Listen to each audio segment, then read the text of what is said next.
ശരിക്കും മനസ്സിലായില്ല. ഇല്ലല്ല കരയിട്ടാ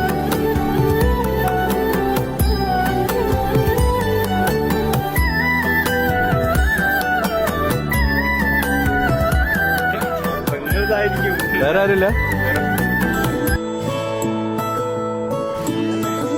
മോളി തന്നെയല്ലേ.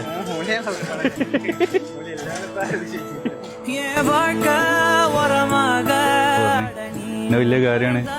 അത് കാര്യമായിട്ട് തന്നെ കൊടുക്കണം പറഞ്ഞു.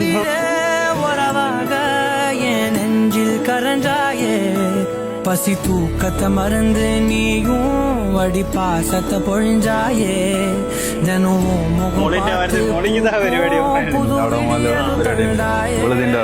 எனக்கு சாமி இந்த பூமி எடையெல்லாம் நீதானே ஓ சிரிப்பு போதும்